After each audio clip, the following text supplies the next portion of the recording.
Hello, innovators. I'm Dustin Miller, PolyInnovator. Today we're talking with Michael Foster, the founder of Boojazz Studios, graphics designer, art director, creative designer, game developer, TV producer, and all-around business guy. And I always say, when I run out of breath doing the intros, I always love that. So thank you for joining me on the Polymath PolyCast. Thank you for having me. Although I can't claim game developer yet. Okay. I love games, and I'm a theorist, but I haven't made one yet. So one day, hey, in 5 years, that'll probably be the case. So We're just planning ahead. Well, and considering that I saw this different programming languages and the very aspects behind what we talked about even right before the show and stuff like that, I would consider you a developer, just not one that's done one yet. So you're a developer in the sense of becoming one, I guess. I'm working on it. Yeah, it'll be my next career in the addition of the 5 that I have right now. Perfect. I mean, that's exactly the kind of point of the show, is touching on each of the different kind of careers. And so this is a show by PolyInnovator, which actually I made to be a basis of my future careers. So it's kind of the same idea, where there's all these divergent careers and having them all based on the life. So PolyInnovator, please say hello to the innovators in the audience. Hey, innovators, how you doing? Hang on, this is going to be an information-packed episode. Yeah. At least we'll try to make it so. Right. Well, some of my clients often refer to me as a stock real information. I can get the same kind of vibe from you as well. So we're just going to be spewing out information and ideas. Just go along for the ride. That's what I love about this, actually. Yeah. And so the way I like to break the ice is have you share something about yourself that no one knows about you. Oh my Lord, that wasn't on your list of questions. I don't think. It was not. Anything about myself that nobody knows. Well, you know, it's funny because as you go throughout this, you're probably guessing that it seems like I'm very much an extrovert, a people person, which I am because I had to acquire that skill over many, many years. I was like the really smart, nerdy kid in grade school. So I spent most of my youth being afraid of people. So this whole demeanor is really just, I'm friendly, great, stay away. That's basically it. So I guess basically extrovert outside, a little bit of an introvert on the inside. You're an ambivert like myself. It's good. It's a balance. That's what the ambivert being the both at the same time. And yeah, I don't include the share something about yourself that no one knows about you, because I kind of want it to be a little bit of a curveball, because usually that kind of shock gets people open and it's like, okay, cool. Now I can share something deep about myself right away. Now that I got that out of the way, everything else becomes easy. Oh yeah, well I'm just thinking, man, how dark or deep can I go with this question? That's a really heavy one. Yeah. No, I mean, do it. Hello and welcome to the Polymath PolyCast. So we're here to talk about his book, Manifestos, Reinventions and Declarations, as well as just all those various different topics I mentioned in the intro too. Digging into some of the questions here, you recently finished your new book with Russell Smith of the same name there. What are some of the inspirations behind it? You know, it was funny because I was talking with Russell last night, and he's rereading an Alan Watts book called The Wisdom of Insecurity, and I picked up that book way back in 1996. I was still in college. It was funny because this is back when people would go to bookstores. This is about a year before Amazon started becoming a big thing. And I'm in this art section, and here is this little paperback with this really gaudy looking cover. Almost looks like it's a stock cover that the book publisher had. They just threw it on. But the name of it, Wisdom of Insecurity, just really fascinated me.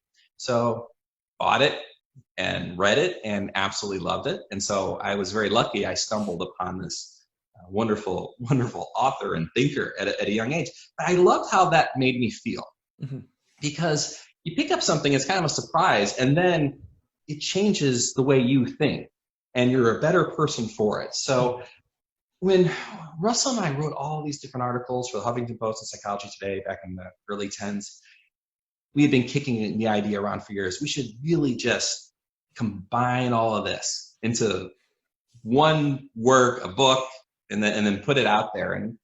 And the events of the last year or so definitely warranted that we should probably get something out there, something positive. And so that's really how the book came about. And so I hope that whoever stumbles upon it, they read it and they feel that same sort of energy. If I can pass that energy, that momentum that I felt reading Alan Watts to somebody else, then it's a job well done. Exactly. Yeah. There's a book on my bookshelf right about there, that orange one called The Tao of Physics. And when I picked that up, it caught my eye. It was only like $1 or two too at the store I was at, so that's perfect. But I literally picked it up, and it's so heavy that it takes me forever to actually get through a chapter, because it's quantum physics and philosophy, or science and philosophy, and just come. And there's some authors like Douglas Hofstadter. Mm. I think that's his name. His most recent book, I believe, was about thinking in analogy. Well, his thing is about thinking in analogy, and his book, I Am a Stranger's Loop, is fantastic. It's a wonderful book to pick up. But he won the Pulitzer because he's just one of those people who thinks very deeply. But he thinks in physics, he thinks in mathematics, he thinks in art and music theory. And some of his books, like, I totally can ride that way. But others, especially when it gets into the math, oh man, the math kills me. I wish I was better at math, but that's the one subject that, unless it's geometry, I never could quite fully get my mind around. Well, actually, the day of this recording, I'm releasing the episode with Jesus Najera on the PolyCast, and it's interesting because he talks about like a lot of polymaths at their young age, but the other thing he talks about are advanced math concepts, and he tries to break it down in easily digestible information. So, like kind of like a Feynman technique of breaking it down more easily. So you may actually read his posts and actually get an idea of math without understanding some of the more advanced concepts per se. I think for a lot of people who, especially with the artistic minds like us, is like, I know for a fact that what happens with me is I just kind of lose patience. It's like a puzzle, and I get it and I understand that, but artists tend to like break barriers. I don't want to be limited to these constrictions. I remember, I think it was junior year in high school, way back when, we're like, we're going to discuss imaginary numbers, and I'm thinking, well, can't we just add them up and get whatever we want? They're imaginary. And then, probably needed to drop out of the course then, but that's I think we all have our strengths and weaknesses, and so I've learned, especially as you get older, you're not going to be great at everything. So pick the things that you really are great at and you love to do. Focus on that. Let the math people do the math. They're much better at it than I'll ever be. Well, and I just kind of think of it in the way of just like, I don't accept the idea that we can't be good at it. Just because we aren't good at it now, maybe 20 years from now, we might be mathematicians that are getting prizes for discovering new ideas in math or something like that. We could never know what the future holds. And you actually said in the book, The Age of Reinvention. Oh, yeah, no, I mean, hey, it's funny because I'll say that now, and I've always ended up, I'm the best person to contradict myself. Yeah. Especially when I say something years ago, and then it's like, oh, yeah, I'm doing that now. So, yeah, who knows? Because I think there are areas in which arts and sciences and mathematics are merging in very fascinating ways. But we can probably get more into that later. Can be some lessons from people can learn from the book. Oh, lessons that people can learn from the book specifically? Well, when we wrote it, Russell's also an artist, and he does a lot of collage work. And so as the book was getting composed, the idea behind it was, there's plenty of books out there that are more mathematical in the sense of the logic and reasoning. And we were very inspired by beatnik poetry, by Jack Kerouac, by Alan Watts, Allen Ginsberg. And for example, there's a chapter in the book, which you probably checked out, that actually keeps reappearing in the book. And it's the internet. And it's like, the internet is great, the internet is terrible. It's like almost like an argument with the internet having with itself. And then the chapter ends, and then it keeps showing up again. Part of that concept was, we could sit there and say the internet is always around you, it never goes away, and it's always contradicting itself. That's 2 sentences in the book, and you'll process that, but you may not feel it. And we felt that was such an integral part of understanding the message. So we would ask ourselves, like, what would be a better way to write something that really is more about the emotional impact, the system one thinking, the idea that you can feel the information as opposed to just think it. Like it emotionally it hits your heart. And so the idea behind the book was sort of an accumulation of all of that. And really in the end, to get people in a state of flow. There's a certain rhythm to the book, and in the end, I thank Russell for that, because he is the one who did the final revision to it. And the rhythm of it, the idea behind it was, you read it, and then you get into a good vibe, you get into a good a movement, and you put it down and you go do something. Yeah. And then maybe you pick it up again. It's not really necessarily meant to be read all the way through. If you do, great, and it's a small book, so you probably get away with it. But the idea is really just to get momentum going. Yeah. So that way, because especially as an artist, as you know, or anybody, the hardest part is to get moving. That's really it, right? And especially as you get older, the hardest thing to do is just sit down, focus, and do what you got to do. So hopefully this is going to be put this in your toolbox. I need a little bit of momentum. Let me interject there, because you gave me plenty of time to read it, but I still took forever to actually get started on reading any books. Like, whether it's you or some other author that comes on, it takes me forever to finally get to it. But I finished it in 2 sittings. Like 70 pages. And so, like, yeah, I think that kind of did its job well, because I would sit there and just read it fast, and like I would try to understand it. I'm definitely gonna have to go back and reread it again to kind of get another feel. I feel like it's like the Tao Te Ching, where you have to reread it again and again to really understand each concept more and more. I was able to get into the flow and just kind of, okay, cool, I'm in the zone, I'm able to read it, and then I go take a break and come back. And we hope it has that rereadable quality, because my favorite books are the ones that you read it and you love it, but you know you didn't get all of it the first time around. So you do have to go back, because that makes the book and the work more intriguing, but also it adds that more emotional, feels to it. Yeah. And really, in the end, it's all about generating feels and generating emotion. And so, it's wonderful to stir the brain, but if we can also stir the brain and the heart simultaneously, then we're doing our job. Yeah, starting with why too. Do you have another book in line down the line?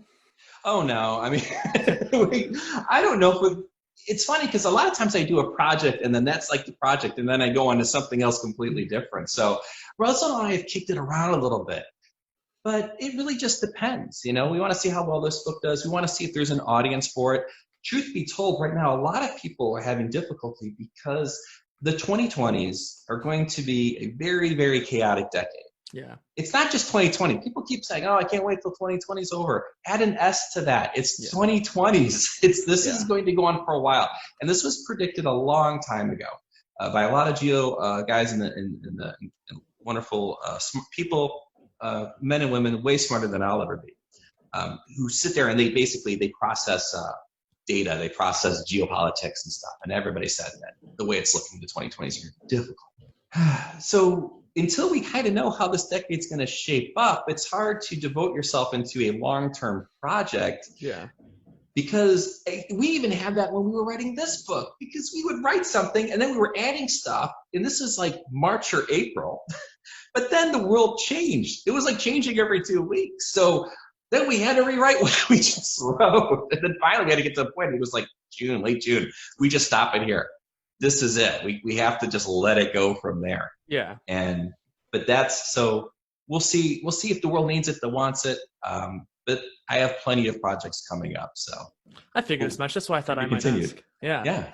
I'll be back on when the next book comes out 10 years from now. How can we open up our mind to the possibilities? How do you open up your mind? Well, I think for starters, depending on your upbringing and depending on nurture and nature. Just I think for some people it's easier than others, but I think for anybody, I always say that you have to sort of change your environment, which, by the way, in quarantine times is a very difficult thing to do. I get that. Fortunately, we live in an age where we have access to so much. Mm-hmm. I was a kid of the 80s and 90s, and we had to go to the video store. I was very lucky because the video store that I grew up with in Mokina, and it was just simply a business decision, but they carried every video known to man. They had everything. They had a whole rack of anime. This is 1992. Right. I had access to Akira, Vampire Hunter D.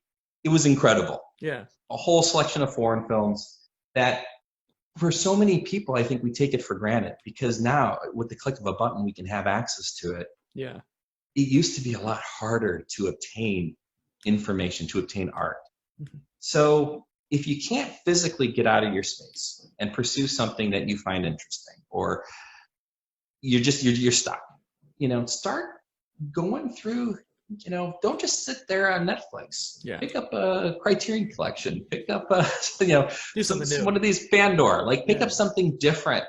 And I think you have to pick up something that we all have these sort of interests, but we're almost not brave enough to follow that interest, if that makes sense. I think a lot of people it's almost like it's a little too close. Like for me, I love Japanese culture. I've been a big fan of Japanese culture for years, of the country, the mindset, the mentality. I absolutely love it.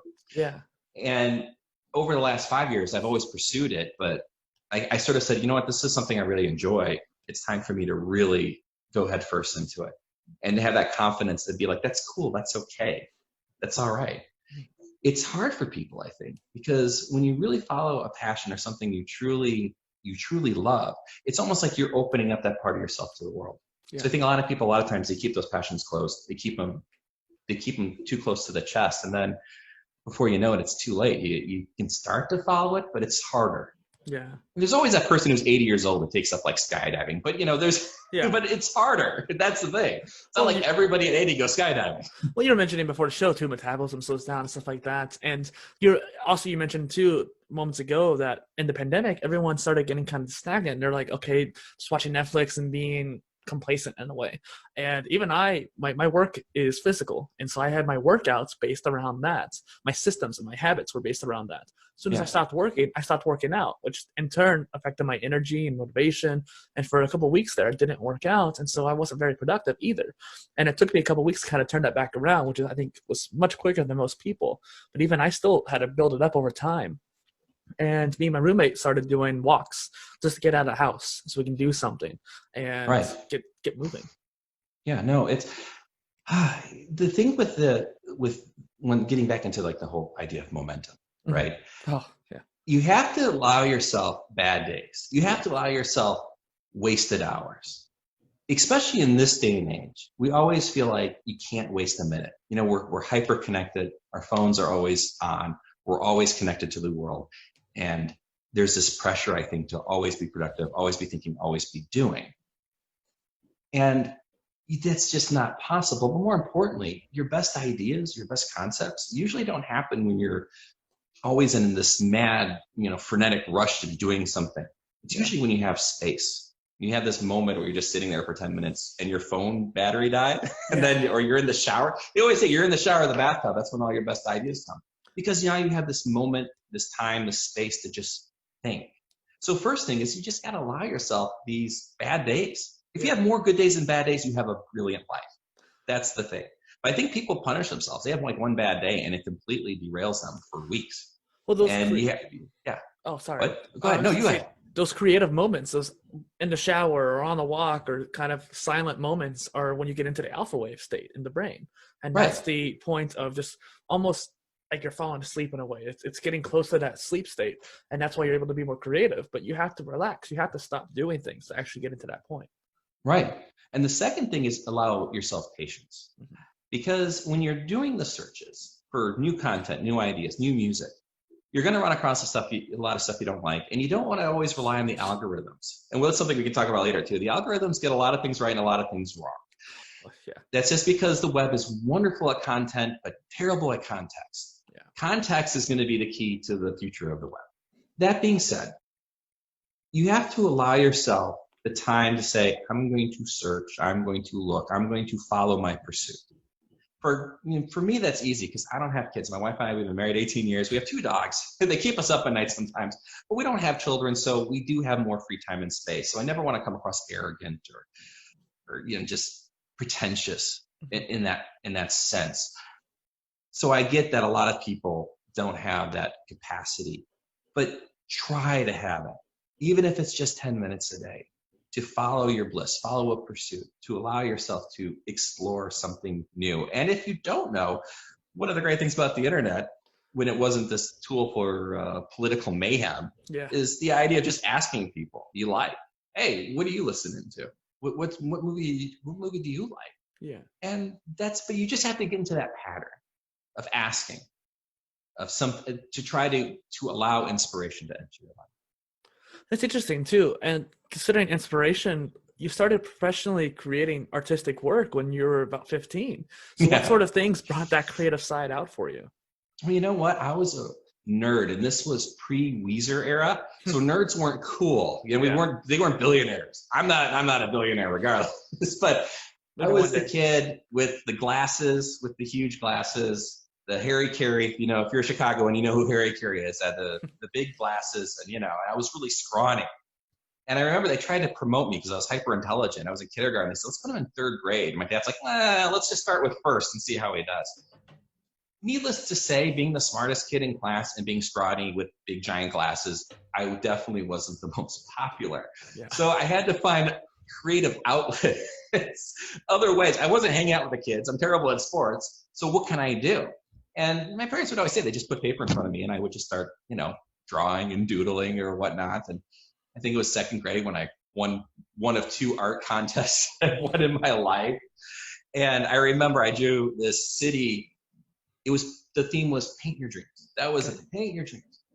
And mine was like the city of Chicago, but it was night and it was all chaotic. And one of the buildings was on fire. It was just mayhem. And I didn't really look at it as, oh, the city's a dark, evil place. I just think it's just exciting. It's fun. It's mysterious. Like I was attracted. So that night, my mom takes me to the art show and everybody is gathered around my piece. And everyone else drew like a rainbow or a unicorn or the White House. So these very, very sort of happy, very stereotypical type of things. And here was my black hole of a drawing, 12 black crayons, process. And I was just like, this kid's like mentally ill. He's got problems. Something's seriously wrong with him. And I was really, I was kind of sad about that. And then I just remember going home and my mom was just upset because she doesn't look at the art piece. She just thinks people are attacking her son. She's like, they were attacking him. They said that his work was terrible. I don't understand. And my dad said, so the whole time they were talking about his piece. And she goes, yeah. And he turned to me and said, Mike, you're going to be an artist one day. Yeah. And that was it. I'm 6 years old. And ever since then, I found that, that was sort of like my way of getting through childhood. Mm-hmm. My parents and my siblings, we were all great. But, we grew up in the south side of Chicago, and they're not necessarily the most enlightened bunch. They're more of a blue collar group. And, I always say we were Cub fans in the south side of Chicago. So that already explains everything you're going through. But it was that was the drive, because it was a way for me to explore my thoughts and feelings and ideas. And I can do so in my own sort of space, mm-hmm. my own bubble. I think a lot of creative people kind of start out that way, actually. We're sort of like rejected a little bit in the beginning. Well, I resonate with that because I've definitely had my own rejections like that. And growing up, I kind of found what I wanted to do pretty early on as well. Not as early as you, but around 8 or 9, I told my mom and grandma that I wanted to be a businessman. And so I'd ask for office supplies for my birthday. A little bit older, I had my own business and just keep that business down the line. But nowadays, I try to express the creativity aspects through my content and through all these different mediums that I'm creating in. So I resonate with that whole drive. I think a lot of people don't ever want to admit or recognize the fact that things that happen to you when you're at such a young age can still impact you throughout your entire life. In fact, if anything, I think that is the foundation. The things that happen to you those first 10 years literally define the type of person you can be. Yeah. It literally sets the template. And I think it's because we don't have a lot of control over that. A lot of that is just the environment you grow up in. It's just circumstance. Mm-hmm. It feels like you're letting go of something to admit that, all that stuff happened when I was a kid made me who I am today. But that's one of the great truths that I think we'd all be a little better if we just admitted that. Yeah, just a little bit. Yeah. If you do, where do you draw the line of creative expression and content production, such as like when it comes to, say, the content marketing or something like that? Oh, you're talking about like okay, so yeah, because I have my day job. I'm an art director at an IT firm. I don't really see a difference other than the fact that when you're working, let's see, in advertising and marketing, mm-hmm. in the end, you're going to be graded upon whether or not sales went up or whether they went down. Mm-hmm. So there is a sort of, what would you call it, a degree of, what's the best word for that? I'm sorry. Like I'm doing so well up until now. Yeah, but it's like it's removed. Like if I do a painting, if it sells, I know it was good. Uh-huh. If it doesn't sell, then I know, well, probably it just didn't connect with me. Or it was a terrible painting. I mean, it could be that too. Let's just be honest. Not everybody always bats 1,000. But in marketing, it really does become about the science of it more and how people respond to the work. But that being said, I think there's a sort of a misnomer, and it happens a lot too, especially when you're first starting out. And this will be for all the designers and the marketing people who are in their 20s and 30s. Hang in there. Mm-hmm. Nobody listens to you, or you might get very lucky. I got very lucky. I had a couple people who were very critical in my life listen to me when I was young. But most of the time they don't, because you just don't have the experience, and you don't realize you don't have the experience. And even if you're really talented, you may not have that world knowledge that you accumulate just over time. And first of all, have patience with yourself and understand that it's okay. It's okay that you have these doubts, that you have this sort of outside pressure, because it does in the end make you better as a designer and as an artist. And you find that I find that the better I became as a designer, the better an artist I became, and vice versa. Mm-hmm. Because when you're having to create work that has to reach out to people, don't hold back. That's the biggest mistake. What happens is, of course, you create a great ad campaign and everyone pulls back and says, well, that's great. But then the suits come in and they tell you, well, you can't do that, you can't do that, you can't do that. And so you get a lot of meh, you get a lot of blah. Risk. Yeah. Yeah. You learn that you can inject risk in certain areas, and you learn to be very strategic about it. And because you get that skill, then when you're painting, you start to realize, well, I can paint something that can appeal to more people, but I know where to insert the risk. Mm-hmm. I think there's a lot of art, or a lot of just whatever you want to call, a lot of creation out there that really is just self-serving. It's just for the artist. And I always felt that, whether it be a movie, a painting, a piece of music, if it is something that is so far-reaching, it's something way out there, but yet somehow clicks with a lot of people, that's the best art. Yeah. The stuff that literally moves everybody forward. Anybody can be like pretentious and paint something that nobody gets, and then as an artist, you say, well, nobody gets my art because I'm a genius. That's easy. A lot of people do that.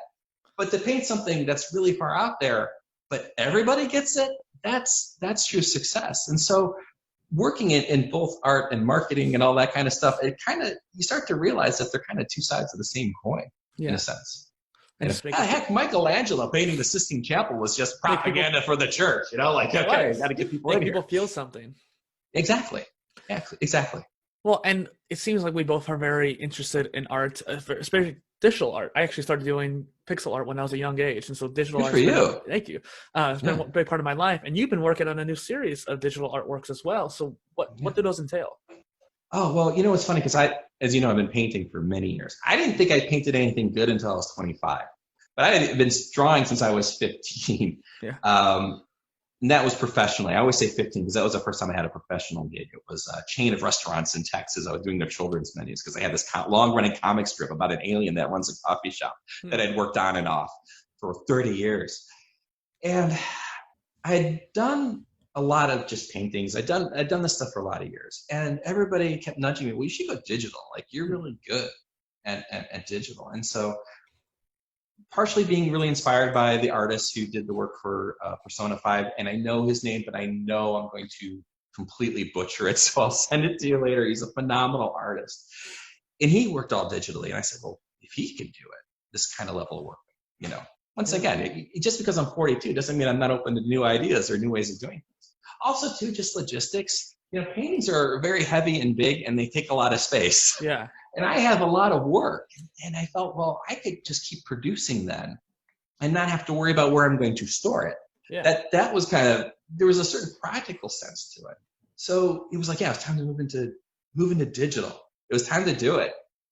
And it's been wonderful. It's funny because the stuff that I miss when you do a real painting, like an actual painting, is these sort of happy accidents when you throw paint, when you just mess something up. You can do it so quickly and so organically, but digitally you almost have to fake that splatter. You have to you have to calculate the mess. Yeah. And that's the only drawback. But man, that undo button is so wonderful. There's so many, and it also, and both Jamie, my wife Jay, I call her Jay. So if you ever hear me talking about someone named Jay, it's my wife. When you work on a big canvas, and her and I would both, say this, is that you're always afraid of messing up because it's huge and you spent a lot of time on it. So you end up sometimes when you're doing big pieces, you end up erring on the side of caution. You don't do risk because you have a lot at stake when you're using your big piece. There's a lot, you spent a lot of time on it. It's just the shape of it. You're working on something big. So mentally you feel a little more risk averse. When you're doing digital, you could just keep throwing stuff at it until you find something you like. I think the biggest mistake people make working digitally is they take too many shortcuts. A lot of the work I do, even though it's digital, it's still me and a pen drawing on a pad. I'm still physically doing all of the work to make it. And a lot of people say, "Oh, that looks like a painting. It doesn't even look like a digital piece." It's like, yeah, because it's all handcrafted. I don't I don't try to do too many shortcuts. And if there are, I'll incorporate a lot of print or a lot of like, newspaper, just cutouts or whatever. But they're so further embedded into it. It's just an element of the piece. I think because it has to be complex, it has to be interesting. I think that's the one thing about digital, is that it almost forces you to be even better, because when people see that you're a digital artist, sometimes I think there's still that stigmata. Oh, it's just digital art. It's not real. So then you got to really bring something new. Yeah. You've got to prove yourself, basically. Yeah. You're always proving yourself, no matter how old you are. You're always doing it. It's part of like human nature, I feel like, too. Yeah, exactly.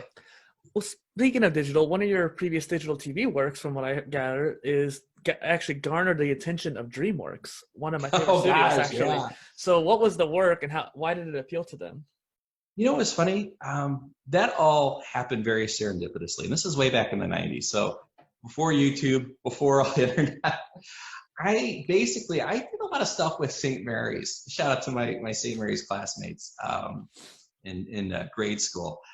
And after grade school, there was like the youth group. We were Irish Catholics, so and well, some of us were Irish Catholic. We were all just Catholic, and we had these like events. And I was known as the creative one by then. I had a reputation. So, do you want to come up with something? I said, well, let's do these like almost like live action scavenger hunts throughout the church. And then one year I decided we should do Jurassic Park. I said, well, we should probably get permission, just in case. So I sent a letter, because you had to write things in mail and put a stamp on it and stuff. They gave me permission to do it. Yeah. And then I sent them a tape we made of that event. It's like worked in television. So I recorded it. It was a lot of fun. It was crazy. And we actually recorded some skits. There's this great scene, I think, in Jurassic Park, where Robert Muldoon, he's got the gun on the Velociraptor, and the Velociraptor comes and gets him. We did the same scene, except it was a guy, we had to rent a Barney costume, and he gets attacked by a Barney. Stuff that I would never do now. But we threw everything at it. And they said, you know what, this is fun. You're kind of cool. Like, why don't you send us something real? And at 19, like, that's huge. Yeah. So I worked on a couple projects, and they didn't really quite go anywhere. I tried to do a live action version of the comic strip I'd been working on. And then we did this one show in 97 called Barcelona. It was about an LA girl whose parents die, and she has to move to a small town with her uncle. And the idea was, we pitched this Clueless meets Northern Exposure. That's how old I am, right? So it was but yeah, that was the idea. LA girl moves to a small town, and the small town is quirky as hell. And they really liked it, but they, like most shows, I mean, they just didn't really have room in the schedule, or they didn't want to move forward with it. But I'll tell you something. In college, like, a lot of people went drinking, they go partying and stuff like that. People said, what'd you do? I said, well, we shot a pilot episode for a TV show. It was so much more interesting to do that than to live the typical college fraternity life. So, yeah. So it was fun, and we have a lot of great memories, and a lot of us still keep in touch to this day. That's good. Every now and then we check in, see how we're doing. Make sure everyone's still kicking and whatnot. Yeah. It's interesting too, because I don't know, I don't go out very much unless I'm doing something fun like karaoke or something like that. And that's the reason I go out. It's the expression, not because of the partying or something like that. Yeah, no, for me, I was always just kind of engineered that way. I always like to be working on something. I always like to be doing a project. You can understand that. And so for me, also because I was kind of socially awkward, wasn't really the go out to the bars drinking type, just wasn't really engineered that way. Once I get the conversation going, I'm great, but that whole initial first steps is kind of tricky. So for me, that became sort of like my social, that's what I did socially, basically, was we made TV shows, and we did several of them. And it was, once again, it was just a fun way to grow up. And it seemed so novel to me, and it seemed so novel at the time, but let's be honest, when you see young people nowadays, they're making TV shows all the time, and they're just very quick, and they upload, and they're uploaded to TikTok or Instagram. So it's hard to imagine that how technology is moving so rapidly. That's something that for me seemed very novel and was very novel at the time. All these kids are making a TV show. Now we all are. They're just these little micro TV shows that we're all doing about our lives every day. Well, people like Gary Vee, and I think even the last guest I had on the show too, Luke Jameson, we were talking about this like micro content and stuff like that, and just everyone's creating different shows. Like on TikTok, like you said, there's this one creator who has this running joke about how you're talking to someone, this lady, and she's in a trench coat, and all of a sudden the trench coat falls, and she was just a pile of hams the whole time. It's like a surprise twist, so to speak. Yeah. But she already did the joke like months ago, and she's just been running that whole series now with it and just kind of digging it into a hole, so to speak. But it's just one of those kind of things like, oh, that's funny because she's still doing it kind of thing. But it's a little mini series, little clips. Oh yeah, yeah. When you said Gary V, you mean like Barry Vaynerchuk? Vaynerchuk, yeah. Vaynerchuk, yeah. I'm bad with last names. I met him Really? many years ago, actually. Yeah, he did a speech when my wife and I were still living in Seattle. We lived in Seattle from 2007 to 2012. Mm-hmm. It was like those last few months, and we kind of knew we were going to have to move back because we were broke, the economy collapsed, and it was just time to start over again. And he had a book talk over. It was in Capitol Hill. I'm trying to remember the name of the bookstore, and he chatted and stuff, and he was talking about something. He was just talking about at the time just social media and just certain marketing techniques. It's as he does. He talks about that kind of stuff. But he said that basically at some point you're going to go because he's a wine guy. You're going to go to the vineyards, and then you're going to come back, and there's going to be a box of wine waiting for you from all the vineyards that you were at, because they'll be tracking you and all that kind of stuff. And then you're going to have all these catered messages to you. And he says, but I don't know what happens after that. And I was like, I do. And so I raised my hand. I said, well, there's going to be a natural resistance. There always is to marketing. So then the AI is going to have to become more clever. And in some ways, they're going to have to add a more handcrafted element to the marketing to make people feel like it's more personal to them, not just with information. And we're actually starting to see it now because Adobe is doing this thing, the Adobe Creative Suite, where you can actually use your handwriting. You write A, B, C, D, and then it's going to like figure out your handwriting. And then you can actually incorporate that into your designs and into your work. That's and cool. You're starting to see this handwritten font. And I remember he turned to us, he said, because Russell, when he added something to, he says, you guys are going to write the next book. And so that book you read is basically the book Gary Vee kind of inspired us to do. Yeah, that's cool. Yeah. So there was a whole circle there. It did go back to the beginning. Well, he inspired me to pursue, because something kind of alluded to what you mentioned earlier, is that people are going to push you down and say that you can't do something. And Gary Vee talks about doing like 100 pieces of content a day. And also how each one of us are our own creators. We're our own TV channel, so to speak. And the more people realize that, the more we're going to actually be successful, I think, because we're able to share our ideas more. And something he said, I don't know why this resonated with me, but he says that you need to be making 100 pieces of content a day. And he has some content out there telling you kind of how to do it or why you should do it, but nothing really detailed. So I decided to do my own research and dig into it. And I've looked at all the greatest creators and made my own strategy for it to do 107 pieces of content a day. That's the tally that I did when I counted it all out. And I'm still working on it. I'm still practicing on actually doing it. But the strategy I made is a proof of concept. Like, you can do it. Like, if I were to find the right tools, stuff like that. And I thought this was interesting how I was like, no, screw the norm. I'm a solopreneur. I'm doing it by myself. I don't have a team behind me like he does, but I still can do that. That's for the whole motivation. And the thing is, too, that's just a number to aim for. And by the way, I always say with marketing, the moment they tell you something, it's going to start to change. I think in the 2020s, especially with all the, I'll just see crazy. That's the best way to put it right now. The idea of the long form content. Right now, it's definitely quantity versus quality. If you can get as many hits out per day. And it's funny because you also are a digital artist, so you probably know. You start to feel this pressure all of a sudden to just keep generating content. Mm-hmm. And so you're just whipping up drawings all the time. And you see it too, especially like in Instagram or whatnot. You get a lot of people, that it's just like drawing of the day. And it's like a quick sketch. And a lot of people are doing that because it's, it's the time constraints and it's easy and it's just always getting the quick hits. But now I'm starting to feel that, well, you're starting to see things change.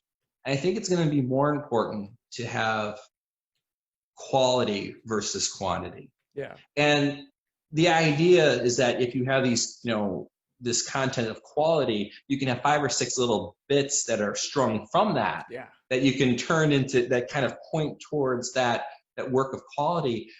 But I do think that people are going to want more substance.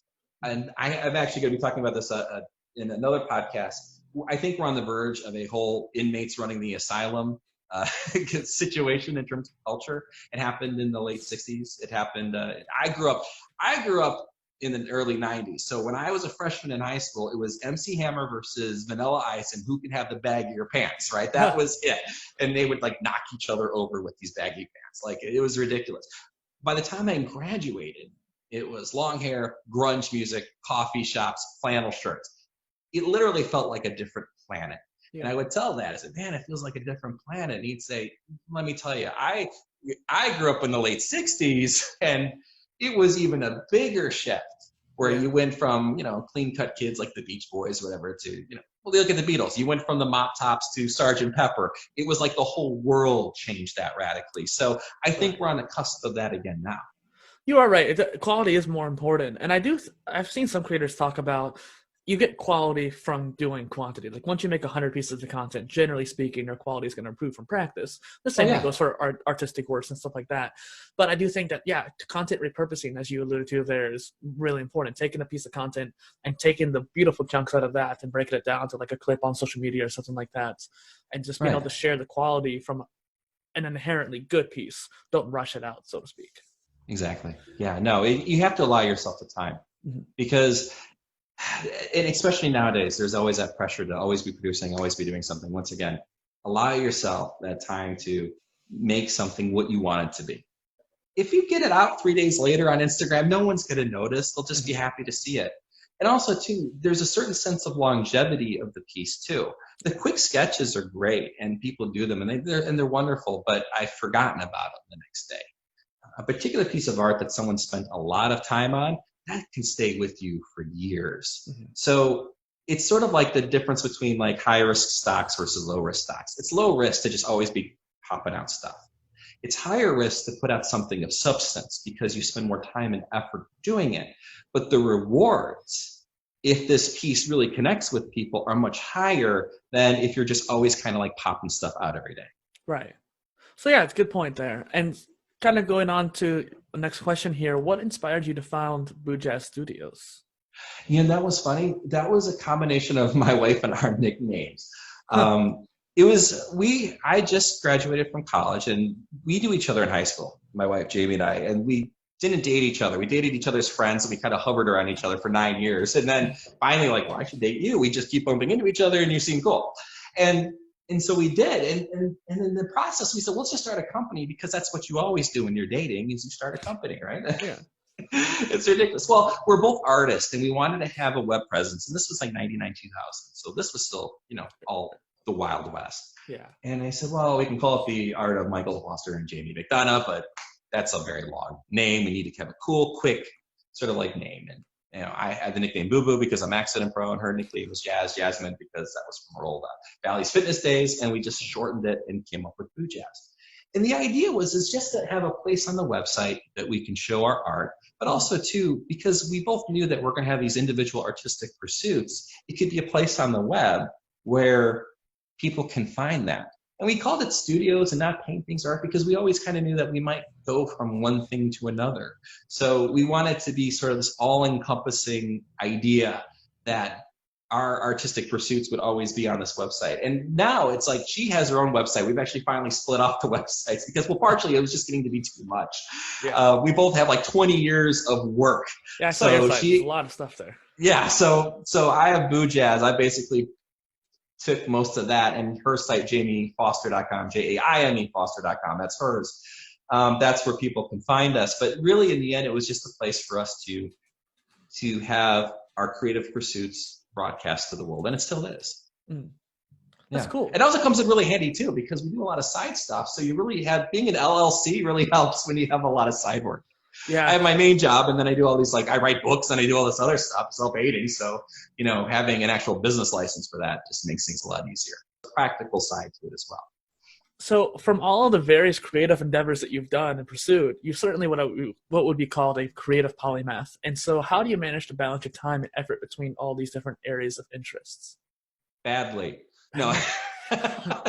It's always badly. It's always like plate spinning, right? Yeah. I think I just have a passion for it. So it's for me. And I know, and my wife's the same way.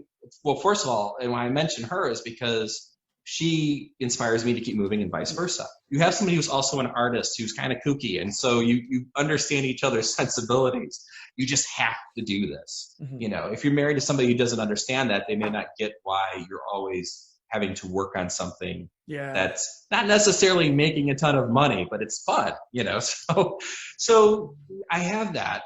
And I think a lot of it is, well, for example, the choices I made. Like right now I'm talking to you, but once I'm done talking to you, I'm gonna have to go back to work. This is my lunch break, basically. Well, thank you for sharing that with me then. Oh no, you're welcome. This is my lunch break. This is what I'm doing.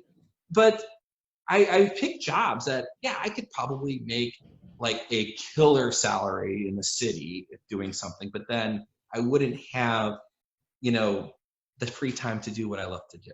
Yeah. So I make these sort of conscientious choices that I work for a company that pays me very, very, very well. And they're very kind to me, but they also allow me for a lot of evenings and weekends to do the stuff I love to do. Especially in marketing and art and all that kind of stuff. If I worked for a design firm, for example, I'd easily be pulling 90 and 100-hour weeks just for them, which means everything else is gone. But because I'm an art director and an IT firm, I have much more control over how I manage the projects. I also work very fast, which helps too. Over all these years of doing it, I can work very quickly and I'm very hands-on, so I know exactly how things should be. I have my evenings and weekends. So it's you sacrifice a little bit in the pocketbook, but you gain a lot in the heart. And I think that's, my dad would always say, follow your bliss, do what you love to do, because you'll be much happier. And that's way more important than what's in your bank account. And he's right. Well, and speaking of Japanese concepts earlier as well, and doing what you love is the concept of Ikigai. More balance than that. So what's your Ikigai of sorts? Oh, what's my balance? I think whatever I'm doing, it always has to be something new. Like there's certain things in my life that are very stable. I'm always doing art. I have there's 2 or 3 concepts that are just steadfast. This always has to be a part of my life. I'll always have dogs. I'll always have to be married to Jay. Like I'll always have these things in my life. But everything else, especially when it comes to art or when it comes to just learning ideas, reading, give me something that I haven't seen before because it's interesting. And I never want to feel like I'm become stagnant. I think that's the worst feeling in the world. It's easy to get that way too, because I see a lot of people you grow up with and stuff, and you kind of keep it in. Facebook's so much easier to keep in touch, and you get it. Like you have kids, but you weren't ready for it yet, and then you're making compromises, and then before you know it, you're 45 and you haven't done anything you want out of life. And then you start to crave life again, right? Like, man, I want to do something for myself, but it's so hard to pick that ball up when it's been sitting dormant, when you haven't accessed that part of yourself for so long. I think that's why people just get old and crotchety. It's just because I missed it. And that to me is the most terrifying feeling. It's the worst feeling. And so I always have to be learning something new. And part of the reason why I got so fond of Japanese culture and started learning the language was I just found it fascinating. But there was just also some really great things happening that I wouldn't have, I would never have had access to 40, 50 years ago if I existed in those days. But also, it's just interesting. And then you listen to something and you see something, it feels good. And it's like, okay, now what can I do with this? This is wonderful. And I think I don't know if that really answers your question, but it does. It seems like that's the polymathy in you, where you're curious about new things and wanting to do more. Yeah, well, it's what a fun way to live. Yeah. I think if you get to, I think you always have to have certain aspects of your life that are constant. You can't always be floating about all over the place. You can't fly a kite unless your feet are planted on the ground somewhere. But you also have to be looking. You also always have to be seeing what else is out there. It's just, you only get so much time on this planet, so you might as well make use of the time you got. And that's why I asked the last question of like balancing all those plates. How do you do it? Well, it's the 80-20 rule helps a lot, but also just macro and micro focus. What are you working on today? What are you working on this year? Understanding both and trying to incorporate them and just trying to focus as best you can. I will say this for the creative types, though, is that I think what really helps, though, is that I've always had a job, like a main job, that's in line with what I like to do. I'm not like an accountant or a banker or a car salesman. I'm a designer. I'm an artist in my day job. But I have this line of work that allows me to not worry about rent or groceries or things. And I've always been very fortunate. And there have been times in, in the last 20 years where after the economy crashed back in 2008, 2009, where things got kind of hairy, you go through these moments. But by going through them, you start to appreciate when you have that sense of stability. I will say that for me, at least, having that little bit of stability, knowing that I don't have to worry about rent or worry about groceries or worry about, family or whatever, it allows that capacity to balance things better. And that's nothing I can say I have complete control over. But I've been fortunate to have that. I think I recognize it because, especially early in my life, when my brother got sick for a couple of years, like there was a lot of chaos. So I learned to understand that stability was important in a certain sense. And he's fine, by the way. That was a crazy couple of years. But to have that capacity, the capacity to be creative and to create, it definitely helps to have a sort of security blanket, something you can fall back on, something that you can rely on, and something that's still pushing you forward to be a better person. Right. Well, I mean, I'm facing that financial strain right now, partially due to the pandemic. I work less hours, and I already worked very little hours in the first place because I like to work at PolyInnovator. So what I used to do was work multiple jobs so I could pay my bills, and then on the evenings work at PolyInnovator. Well, over the past year or so, it started going down to just the main job that I had and 14 hours a week. And like, that's just barely enough to cover some bills. And now, because of the pandemic, it's even less than that. Sure, it's more time to work on stuff like this, but you don't know where this goes with, right? And who knows? You might find ways this starts to take off, and then you start to monetize this. Gary Vee did it. You can do it. You start to get better at this, and you start to log in the hours. They always say it's 10,000 hours before you become truly a professional. Right. And the thing I learned is doing all those movies, doing all this artwork and everything I did helped me out later in life. Yeah. Like, because I'm an art director at this design firm, but I also do their video. I also do a podcast for them. I also do this other stuff, and I know how to do it. So every little bit, like this right now, even if, let's say, this podcast doesn't become the thing that takes off for you, another one could, and you know how to do it. So that time is never wasted if you're pursuing something you love to do. Well, and God bless you, by the way, for not working, because that's hard. Yeah. I've been there, man. I have been there. So you'll find it. Just once again, allow yourself the time and the patience. Thank you. And I mean, I started blogging back in 2011, so I learned about social media marketing back then and getting ahead of it. Like, it didn't help me much then. Like, I didn't do much for it then. And that was a different brand. That was my previous endeavor that ended up not quite working out, but it evolved into what I'm doing now. I also have been polycasting for years. I've been creating videos for a couple of years now. And so I've created over 950 videos on TikTok. So it's like, I've got an experience, but I'm still not quite there just yet. And I just noticed that your shirt's from Spirited Away. Yes, it is, actually. You like this? There we go. That's No Face. Yeah. My wife got this for me for Christmas, actually. That's so cool. Yeah, there you go for the audience. There you see him. He's haunting you there. Yeah, because there's video and the audio, which we were talking about before the show. Some people will be able to see it, and just for those of you who don't know, it's just a Studio Ghibli movie. It's good. I was late to Spirited Away, sadly. Yeah. I'll admit that. There's something a lot of people don't know about me. I didn't watch that movie until a few years ago.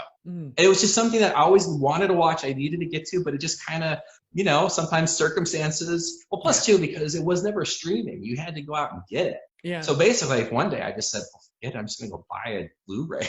I'm tired of waiting. And then that's how I caught it. Idea how I watched it, honestly. Like, when I think back on it, it almost seems like the Mandela effect that I have no idea just where and how I watched it. That's weird. No, some movies are like that. I mean, I've watched plenty of cinema in my time, and there are a few that I can't remember. But I'm lucky because I have a semi-photographic memory. There are certain things like I keep thinking, what was that bookstore? I know that bookstore in Seattle. It wasn't Powell's. Powell's is Portland. It's going to drive me crazy, but I will have it by the end of the day. I think it's just Seattle Books. City Books. I think it was City Books. Anyway, so it drives me crazy, but I have this very detailed memory that eventually it comes in. Nothing gets lost. It has its benefits and its disadvantages. So, but there you go. So but Spirited Away, like some things, they disappear into the ether. But as long as you remember the movie, that's the important thing. Pretty good, actually. I remember the movie pretty well. But something I ask all my guests is, what is a polymath to you? What is a polymath to me?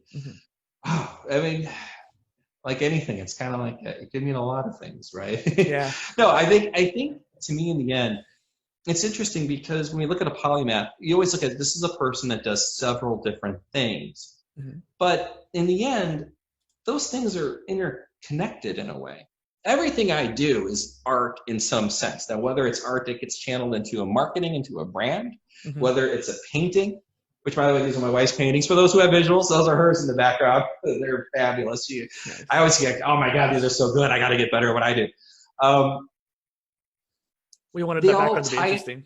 Yeah, it's a good background. Yeah. No, it has, all of it ties in together. Video, podcast, painting. I used to always say that what would happen is I'd have an idea, creative idea, but the outlet, whether it was going to be a TV show, a radio show, a podcast, that the idea, knowing how to do all that stuff, you can then express that idea in the best possible way. Because some ideas are better for audio, like a little radio show. Some ideas are better as a painting. I always say, if you can't write it, you should probably paint it. You should probably draw it. If it's something that just seems like it's a sensation that's beyond words, you got to make a picture out of it. Having that skill set allows you to express yourself in the best way possible, because then you can take that idea and then push it to the medium that best suits that idea. Right. So I think a polymath, in the end, it's like, I think we always lean on the fact, you can do all these different things, but they're related in a way. That's what's cool about it. It's like a solar system, right? They're all planets and they're all spinning, but they're all connected in a fascinating way. That's true. And it goes back to that content repurposing idea that I brought up earlier and you brought up as well, is that my main series, not the interviews, but the main series I do, the Omni content, I create a blog post, I turn that into a slideshow, I turn that into a video, and then I cut the audio out to make a polycast. And I'm taking the same episode, the same essence, and transforming it to different ways. But I'm only able to do that because I know how to make each of those platforms. And I started out doing separate silos. And that's what I realized, it's overwhelming. I can't do all these different series. I can't do all these different things by myself. But when I combine them together like that, it was much easier to get it done. Yeah, exactly. Yeah. And the more you do it, I think the one thing I'll say too, for everybody who's into the arts or is doing this, the one nice thing about when you get older, because everyone always kind of frowns upon it, especially in the arts, because you always want to be the fresh young thing, right? The thing that's nice about getting older is you really do feel like a professional. And what I mean by that is stuff that used to take you 15 minutes to do or 5 minutes to do or even just a while to figure out, you just do so effortlessly now. And I'm not much of a sports guy, but every now and then I'll see like a picture, and you can tell that the way he's throwing that ball, it goes exactly where he wants to go. There's just something about that person that they put that ball where it needs to be. They just have so much mastery and control over what it is they're doing. And in the arts, it takes longer to get to that point. But once you're there, man, it's just so gratifying. So I always tell people, if you're young and you're doing this, and let's say you're in your late 20s, your early 30s, and you go through these moments where you're just, why the hell am I doing this? This isn't going anywhere. Stay with it. If you even have an inkling that this could get somewhere, and even if it doesn't, if you enjoy doing it, you should do it anyway. But stay with it, because there's nothing more gratifying than not only achieving flow state, but to be able to hit that flow state so easily, because these techniques that used to take you so long to master are now just second nature to you. Right. It's just wonderful. And once again, be patient with yourself, because it's not going to happen tomorrow. You hear this, you're still going to be 10 years from now, but keep going. About a year ago, I don't know what was going on, but usually wintertime is always hard on me anyway, since I get kind of down on the energies. And so it's interesting because I remember feeling like, why am I doing this? Should I really do this? And like, I had a thought experiment, like if I wasn't doing PolyInnovator and all the stuff I'm doing with it, what would I do? And I literally couldn't think of anything else, like even astronaut or any kind of conceptual thing that I would want to try to do. Nothing seemed to interest me more. And it was just crazy how like I felt so annoyed by it, all the work that was building up and stuff like that. I was like, this is still what I want to do. So like, sometimes you get the inkling and you kind of attach yourself to things. Like I was huge in the Charlie Brown comics, in the Peanuts and Snoopy. I loved the work of Charles M. Schulz. And that's once why I did that cartoon about Larry's Cafe, about the alien who run the coffee shop, because I loved the 3-panel cartoon. I just thought there was magic to that. And originally, if you had asked me what I'd be doing if I was 14, if you asked me 30 years ago, I'm going to be a cartoonist for the newspaper. Mm-hmm. Probably good that I went a different route, but just because there's no newspapers. But that being said, something about the idea of a person he sat at his desk every day and he created something in this space. I hear a lot of people who do yoga. That's what allures them to yoga, because they look at the yoga mat and they're like, man, I have complete control over my environment and my body in this small space. That's why people love to do yoga. Not everybody, but like I've heard this a lot from people who like to do yoga. It's like because they have this complete control in this limited space. And I remember as a kid just thinking that was just the greatest thing in the world, that you have this desk. The desk was like my yoga mat, and I could create something in this space that I thought could mean something to somebody, not just for myself. I mean, it's nice and you can do that, but if you can make somebody else's life better by something you do, then you're really doing something great. And so the desk is the yoga mat. I just made that up. That is something new tonight. My desk is my yoga mat. So you create art to show the postmodern world and explore various multiple theoretical dimensions of space-time, which is already a heavy statement there to kind of go into, but we're not afraid to get into the meta on here on the PolyCast. So what does it mean to you to explore such concepts? Well, this is like 10 years ago, and I was reading a lot of stuff about astrophysics, Brian Greene, and I found it really fascinating, especially the concept that space and time are actually the same thing. It blew my mind. Yeah. And I can't even tell you how it made me feel, except maybe the paintings can tell you how it made me feel, in a sense. It blew my mind that if I'm walking towards you, I'm actually moving forward in time, in your time space. And if I'm walking away from you, I'm moving back. I mean, I grew up, I always liked the stars and space as a kid. So when you look up and you're thinking, I'm looking into the past, every time I look at one of those little dots, I always thought that was a fascinating concept. So, but the physicality of it, because as you grow up, you're literally, it's taught that these are two separate things. Space and time are separate. And then when you find that, oh no, in fact, they are the same thing, it's a wonderful twist in your perception of reality. Yeah. So a lot of the work at that time, the stuff I was doing around 2009 to 2012, I kept space-time in mind. And the best way I can describe that is that certain pieces, it seems almost as if you're in a surreal landscape or in another world. Mm-hmm. And it's like the world that's hidden beneath the world. And it's funny too, because, they always talk about, is it a particle or is it a wave? It's both. Yeah. How can that be, right? Well, when you look at the world, you start to realize that although everything is kind of solid in place right now, it really is a wave. We're just stuck in this wave with it. And that's why everything looks solid. There was a photograph that someone had taken, and I can't remember who took it, but it was basically, it was the sun going across the sky throughout the year. Mm. And you start to realize when they took it, it's a wave. The sun is a wave. Everything is moving. Everything is happening. And there's motion to it. Mm-hmm.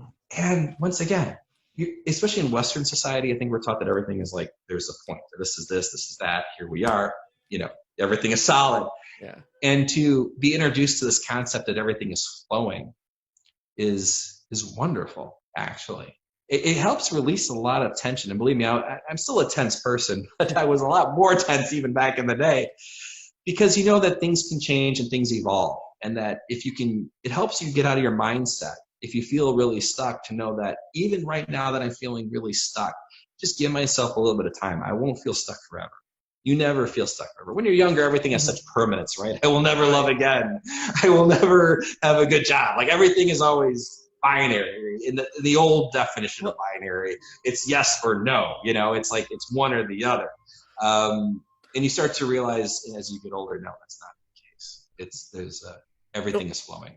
Yeah, and astrophysics and what you just said there too remind me a lot of Taoism and how things flow together. And something you mentioned about the sun going up and down like a wave. There's one video, and I can't remember the name of it, or even if I can find it, because I tried finding it one day and it took me almost an hour to find it. But it's the only way I've ever seen an accurate depiction of our solar system going through space. And what's interesting is that we keep thinking, when we see a solar system model, we see it just kind of going around the sun, each planet kind of in a disk. But it's not actually like that. We're going through the galaxy on top of that. So okay, the sun is here, here going around it, but it's actually more on the side. On all the planets are going through kind of like asteroids in a wave. Exactly. We're kind of like looping. Yeah, exactly. And we're looping through a moving solar system throughout the galaxy. And that's actually moving in the cluster as well. Exactly. Yeah, no. And there was another little factor that kind of similar to that. I'd read that if the sun was a marble, like if I was holding a marble right now, this was our sun to scale, and like a little piece of dirt was the earth, like over here, that our solar system would be the size of the intercontinental United States. Yeah. That is mind-blowing. It also makes sense. I mean, I think when you talk about like Fermi's law of why we haven't talked to anybody in outer space yet, well, when you think about it, even if there was 1,000 marbles that had life on it, try finding it. If one marble's in Arkansas and the other's in California, that's a really, really small target to hit. Well, I think the nearest one is like Japan. Like Japan to US is like, if you want to go back on that scale, that the Proxima Centauri or something like that. It's like it's that far away. Exactly, yeah. And you think of there's 100 million, 100 billion galaxies. I forget what the exactly is. And you think, and this repeats itself. But I think that if you really can wrap your mind around those concepts, it sets you at ease. You start to feel a little bit of peace. It could be awe-inspiring and maybe even frightening at first. But then when you start to realize that you are connected to this giant thing that you can't even wrap your mind around, then you don't sweat the small stuff as much. Yeah. As much. You still sweat it, but not as much. Well, it's these different levels of abstraction, and once you go that big and you try to visualize those big abstractions of concepts, it does make you feel more insignificant in a good and bad way. And I've certainly had plenty of existential crises because of it. But you'll always have those. Think of it as like calisthenics for the brain. You're just stretching the brain muscle out a little bit, seeing how big it can get. That leads me to my next question too. You incorporate various levels of abstraction. Do you put those in there for your sake or for the viewer's point of view and to try to understand them in your art pieces? I never do any art for the sake of the viewer. I'm always keeping the viewer in mind. I never want to paint something that is just for me. I'm not pretentious like this. I try not to be pretentious like that. I want it to be something that people can have access to emotionally, physically. They can at least understand. They have ideas. They can understand what it's looking at. But in terms of the abstraction, a lot of that started when I was deciding on maybe an abstract artist, a cartoonist. Where was I going to go? Mm-hmm. I was really fascinated with the concept of information overload. That we're just over, just media all the time, every day. Bing, bing, bing. We're just always getting hit by concepts, ideas, messages, marketing, advertising. We can't avoid it. And at that time, and this is before the cell phone revolution of 2007, it was only a couple years away. Well, I read a lot of Alan Watts, so there was a lot of dialogue about that. He would talk about, oh my God, this world's moving way too fast. And it's like 1950 he's writing this. So where are we at now? And I thought, how do you accurately portray that information, that we're just surrounded by information? How you could just paint normally, but then you're not painting information. You're painting something that we can all identify with. So the idea behind the abstraction was a way to paint like information almost in its raw state, unprocessed state. And then it became like where I would paint something, and there's a lot of times, and even now, if you see the work I do, there's always like a character involved, and then there's abstractions. And so the character is sort of like dealing with the abstract universe around them. I was a big fan of Edward Hopper, and I always loved his works. His works is a perfect example of just wonderful works. It's funny, the artists I really tend to love always tend to be very different than the kind of stuff I paint. Yeah. But the idea of like emotion, solitude, a person in contemplation, he did that. He put them in big, giant, empty spaces, buildings, and windows, and that's how he processed that type of information. For me, I had to get more raw about it. I had to, because we're in the digital age now, so I had to paint digital. Mm-hmm. Even if it was analog, I was still painting it digitally. That was the idea. What do ones and zeros, what do concepts and ideas that are floating around on the internet, what would that look like if it just froze for a second and just stood there? Yeah. Yeah. So that's how a lot of that started, actually. Well, and there's plenty of tangents I can go off of with like information overload, and I've certainly had that issue myself where I'm constantly trying to learn. In fact, I created the first phase of PolyInnovator around this modular education, self-education, which is right. inducing learning and information overload. The one thing I wanted to touch on there was that data and visual structures and that, because I wanted to ask you this. Architecture, as in like buildings, has lasted for generations. You mentioned on another show how we've taken stuff from the Greeks and Romans for a lot of structures here for democracy aspect. But something that's in its infancy of sorts is the architecture and data structures and how they are evolving. So what do you think about that? Well, I did read this question because I wanted to be ready for it because I just knocked my earpiece out, actually. So that's okay, I got it. So about data structures.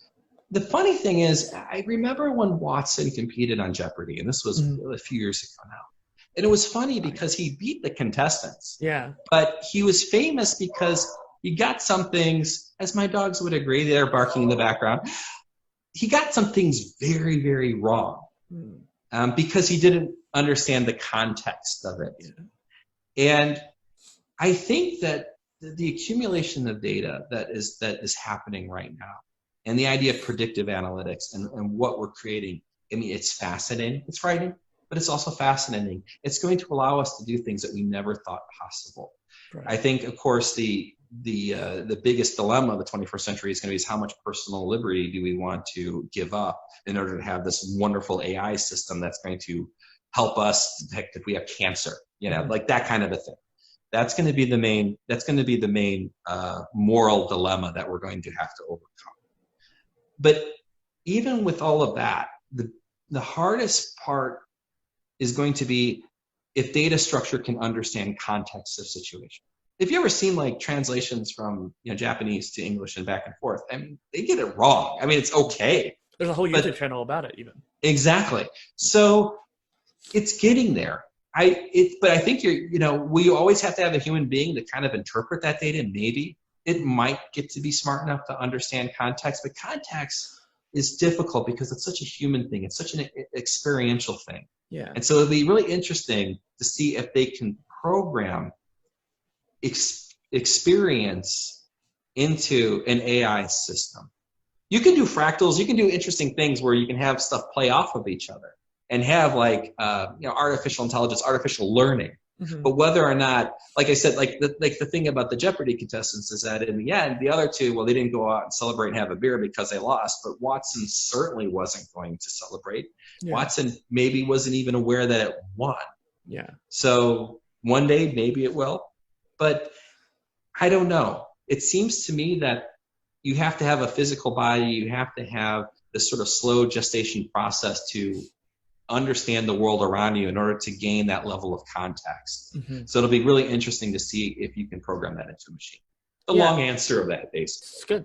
No, one thing you were mentioning earlier about like Google and like searching for stuff like it's not contextual, and Google, or no, you said something similar. I thought of Google, but Google is actually trying to make a more contextual search. When you search for something in a certain way, it'll pick up on the context. I'm not sure how good it is yet, but I learned about that recently. And the filter bubble, that was part of what got us in trouble in the first place in the earlier versions of that. I remember reading about this guy, it was like 2012. So, and we were reading a lot of stuff. By the way, another reason why we started writing the book was because being in Seattle, you're surrounded by a lot of intellectuals, and they were always saying these things like, oh, this is going to get kind of crazy because there's a lot of stuff that we're not really thinking about yet, and we're doing it, we're not thinking about it. And one of which was the filter bubble. So, for example, you do a search. Let's say I search for movies. It's going to try to figure out what kind of movies I like from my history and what I've seen in the past, and then come up with that. But of course, now I'm limited to this particular bandwidth, and somebody else who has a whole different set of ideas or concepts, they're going to be limited over here, which is why we have a lot of groups of people that don't know how to talk to each other anymore. Yeah, politics has become a problem because of that. Yeah, Facebook only shows you what you want to see. Exactly. And so I'm hoping that two things. One is that I have faith in the fact that the algorithms aren't good enough yet to really get it right all the time. Yeah. I know this because of music. Like, for example, I like the band The National, or I like Wednesday Campanella. And then it suggests, well, if you like The National and you like Wednesday Campanella, you're going to like all these bands. And I usually hate these bands that they recommend because music is a very particular thing. Yeah. You like songs, not necessarily because you think the song is great. Sometimes you do. Sometimes it invokes a memory. Mm-hmm. A lot of times you like music like Elton John's Tiny Dancer. I'm not an Elton John fan at all. I don't really care for his music, but that song is used in Almost Famous, and I love that movie. So I love that song because of the movie. But the AI doesn't understand that. It will eventually start to figure out that you like songs that are in movies from prominent scenes. But even still, it's such a hard target to hit because there's so many layers there. And so I have faith in the fact that the algorithms are always going to be bad enough to where they'll never quite get it right. But I guess what was the other part of that? We were talking about it. We went all the way over there. I think that we were talking about the data architecture and structure, but a couple points I wanted to make before we actually have to end up wrapping up here because of time. But for example, data in medical field, like most of the time when we look at data and how it's been structured, it's been more in enterprise business and trickling down to other areas like marketing and getting more off into now into medical field, stuff like that. But doctors often have to find out what pharmaceuticals you're taking and understanding the body chemistry of what you need to have and understand that there's an issue between this pharmaceutical and this one, make sure these two drugs don't mix because that could be fatal. And one thing I was learning about is how in the medical field, these AIs are going to be able to understand, okay, well, this person's taking this drug, they shouldn't take this one, or they should take this one because it'll complement that one. And the combinations get so high exponential in numbers that most doctors can't keep up with that, even the polymathic doctors who know a lot. And another thing goes too, I didn't get to really touch on much, is I'm creating this modular education platform that I want to make to help people with approaching online education in a new way. And one of the things I want to hope to do is have AI help guide people to new learnings of different concepts, kind of like a Netflix of like, hey, if you like this course, you might like this one. But the problem was actually this last interview that I did yesterday with somebody, we talked about how there's going to need a human touch. And you mentioned this earlier today, which is why I thought of it, is that there's going to be someone who's going to have to take that data and explain it to the learner. This is why you should learn it. And this is why it should be important to you. Well, I got one quick story because I know we got to wrap that goes with this. And now, although it was 20 years ago, getting back to my brother had double pneumonia that enlarged his heart, and then he needed a heart transplant. Mm-hmm. This all happened within the course of a couple of days. And then it was a year before he had the heart transplant. That was a rough time. But how that information came to us was because he was getting x-rays. And I remember going to visit him at the hospital. We were all laughing, like, I got double pneumonia, I've been working too much. Like, we were all thinking it's funny. And then my cousin Debbie, who was a nurse, she wanted to look at the x-rays. And she saw that, wait a minute, this isn't good. This is attacking his heart. He needs to get out of there and get to another hospital that can do something about this. So with that information, they put him in a helicopter, they flew him to Loyola, and probably saved his life. Mm. It took a person to recognize that. Now, granted, AI will be able to do that, but more than just a person, it took somebody who was emotionally invested to take that extra step to look at the information. And in the end, what I worry about in the world of AI, and this gets back to the whole thing with Watson and Jeopardy, is that it gets most things right, but it gets things catastrophically wrong too. Mm-hmm. Now, if you're playing Jeopardy, that's one thing. If you're controlling traffic at rush hour, that could be very, very dangerous. So that gap of uncertainty needs to be closed before we unleash this new technology on the world. We got away with it with other technologies. We've managed to not nuke ourselves yet, but this one could be really problematic. And I think people are working on it, and hopefully we'll have the answers before too long. For sure. And I think that too, I mean, there was that whole AI on like Twitter that got in trouble for saying some like Nazi stuff because it just kept getting all the information from exactly. It's like, yeah, exactly. So it doesn't recognize, I shouldn't say that. Yeah. It needs the context. Yeah. So yes. So one last question here. What is the new now? Oh, what is the new now? That comes from the book. So everyone kept saying the new normal. We're going into the new normal. It's going to be the new normal, especially when the pandemic hit. It's a term that's been around, but when things tend to go sideways, like they have this year, they always say, we're adjusting to the new normal. But we kind of realized I never liked that term. And when Russell and I talked about it a lot, we said, well, it's not just the new normal, it's the new now.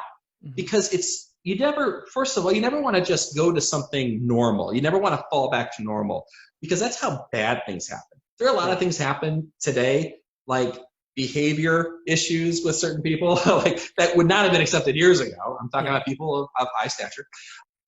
that have now become the new normal. Trash talking politics. Let's say trash talking politics has become a new normal. It shouldn't be, but it has become that.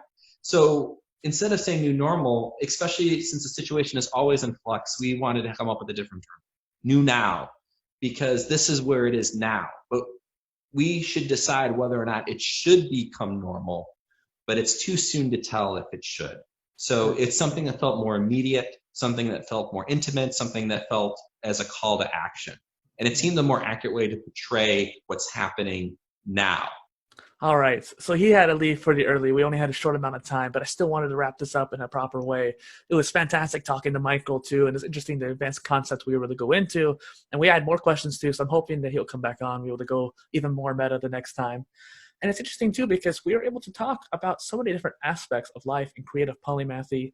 And one of the last things he said there about the new now is a great call to action, actually. And I think that being able to understand that this is not normal. What we're dealing with politics-wise and pandemic-wise and everything going on, at least at the time of this recording, by the time this come out, it might be a little bit better, hopefully. But even then, there might be a different normal or a new specifically now, a different now at that time, how things are operating. That doesn't mean that it's actually normal of how we should be and how we should be operating as a country, as a nation, as a world.